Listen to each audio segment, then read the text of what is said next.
Hi అండి, welcome to me Chinni's kitchen. నేను చేసిన వీడియోస్ మీకు నచ్చినట్లయితే లైక్ చేయండి, సబ్స్క్రైబ్ చేయండి, పక్కనే ఉన్న బెల్ ఐకాన్ క్లిక్ చేయడం మర్చిపోకండి. ఆల్ ఆప్షన్లో పెట్టుకుంటే నేను చేసే రెసిపీస్ అన్నీ మీ ఇంటికి ఫాస్ట్గా వచ్చేస్తాయి. ఇంక లేట్ చేయకుండా మన టాపిక్ స్టార్ట్ చేద్దామండి. ఈరోజు మన రెసిపీ ఏంటంటే ఆలు పరోటా. వీటినే ఆలు ప్యాకెట్స్ అని కూడా అంటారు. ఇక్కడ నేను 3 మీడియం సైజ్ బంగాళదుంపలను తీసుకున్నాను. ఇలా తీసుకున్న వాటిని 2 హాఫ్లుగా కట్ చేసి కుక్కర్లో వేసి 2 విజిల్స్ వేయించండి. ఈలోగా మనం పరోటాకి కావాల్సిన పిండిని ప్రిపేర్ చేసేసుకుందాం. ఇక్కడ నేను 1 కప్పు గోధుమ పిండి తీసుకున్నానండి. ఒకవేళ మీరు గోధుమ పిండే కాకుండా మైదా పిండి కూడా తీసుకోవచ్చు. దీంట్లో కొంచెం సాల్ట్, కొంచెం బేకింగ్ సోడా, అలానే కొంచెం నెయ్యి కానీ ఆయిల్ కానీ వేసి ఒకసారి మిక్స్ చేయండి. ఇప్పుడు దీంట్లో 1 కప్పు వాటర్ కొంచెంగా వేసుకుంటూ మిక్స్ చేయండి. కన్సిస్టెన్సీ ఇలా వచ్చిన తర్వాత మూత పెట్టేసి కాసేపు పక్కన పెట్టేసేయండి. ఒక 20 మినిట్స్ అయినా పక్కన పెట్టండి. ఉడికిపోయిన పొటాటోస్ని తీసుకొని పీల్ ఆఫ్ చేసేసి ఇలా గ్రేటర్తో గ్రేట్ చేసేసుకోండి. ఒకవేళ మీరు మెతికినా పర్లేదు, కాకపోతే అలా చేస్తే కొంచెం ఉండలుగా ఉండిపోయే అవకాశం ఉంటుందండి. సో ఇలా చేస్తే ఎక్కడ ఎటువంటి ఉండలు లేకుండా మొత్తం నీట్గా బంగాళదుంప అనేది స్మాష్ అయిపోతుంది.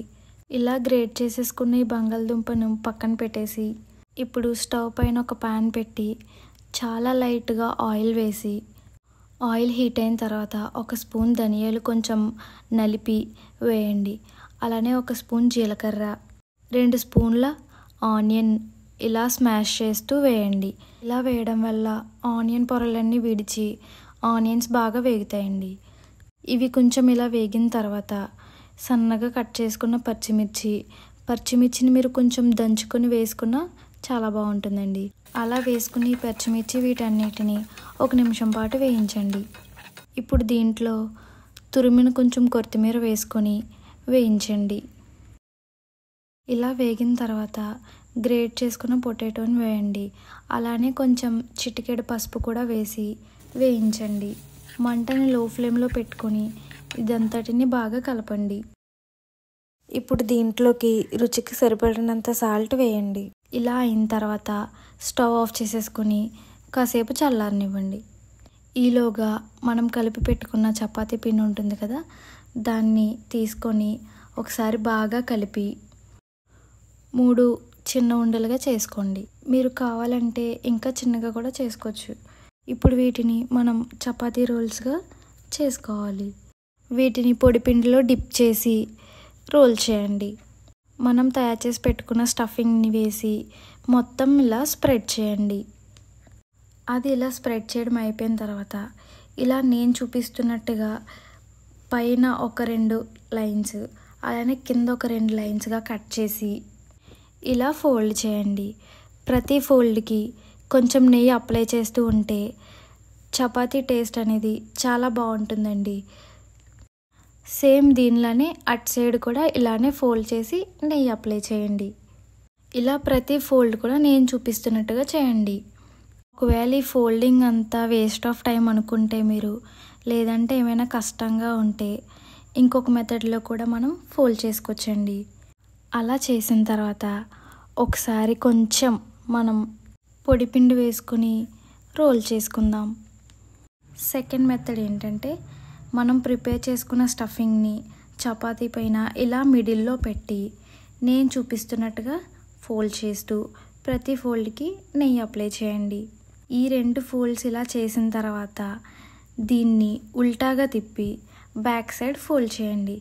అలా చేయడం వల్ల చపాతీ పిండి అనేది 2 సైడ్స్ కూడా బాగా కాలుతుందండి. దీన్ని కూడా లైట్గా రోల్ చేసుకుందాం. ఇలా చేసేసుకున్న వీటిని పక్కన పెట్టి ఇప్పుడు స్టవ్ పైన ఒక ప్యాన్ పెట్టి దాంట్లో కొంచెం బటర్ వేసి ఈవెన్గా మొత్తం స్ప్రెడ్ చేసి టిష్యూతో తుడిచేసేయండి. ఇప్పుడు మనం తయారు చేసుకున్న ఈ ఆలు ప్యాకెట్ని వేసి మీడియం ఫ్లేమ్లో ఉంచి మంటని కాల్చండి. మీరు ఫ్లేమ్ని హై ఫ్లేమ్లో పెట్టేసుకుంటే చపాతీ పైన త్వరగా కాలిపోయి లోపల పచ్చిగా ఉండిపోతుందండి. సో మీడియం ఫ్లేమ్లోనే దీన్ని ప్రిపేర్ చేసుకోండి. ఇలా కాలుతున్న ఈ టైంలో కొంచెం కొంచెంగా బటర్ యాడ్ చేసుకుంటూ ఈవెన్గా స్ప్రెడ్ చేసుకుంటూ కాల్చండి. ఆ ప్యాకెట్స్ని ఇలా ముందు వెనక కాలిన తర్వాత ఇంకా సైడ్స్ కూడా కొంచెం దల్చరగా ఉండడం వల్ల కాలేదు కదా, ఇలా కొంచెం మనం సైడ్స్ కూడా స్టాండప్ పొజిషన్లో ఉంచి మొత్తం 4 సైడ్స్ కాల్చేసుకోండి. ఇలానే సేమ్ ప్రాసెస్ రిపీట్ చేస్తూ నెక్స్ట్ కూడా కాల్చేసేయండి. ఈ ఆలు ప్యాకెట్స్ కాల్చినప్పుడు మనం నెయ్యి యాడ్ చేసుకుంటే కంటే బటర్ యాడ్ చేసుకుంటేనే కొంచెం టేస్టీగా ఉంటుందండి. సో నెయ్యిని అవాయిడ్ చేసి బటర్ యాడ్ చేసి తయారు చేసేలా చూసుకోండి. అంతేనండి, చాలా ఈజీ అండ్ టేస్టీగా మన ఆలు ప్యాకెట్స్ రెడీ అయిపోయాయి. దీన్ని పిల్లలు టొమాటో కెచప్లో చాలా ఇష్టపడి తింటారండి. మీరు కూడా ఒకసారి మీ ఇంట్లో ట్రై చేసి టేస్ట్ చేసి ఎలా ఉందో నాకు కామెంట్లో చెప్పండి.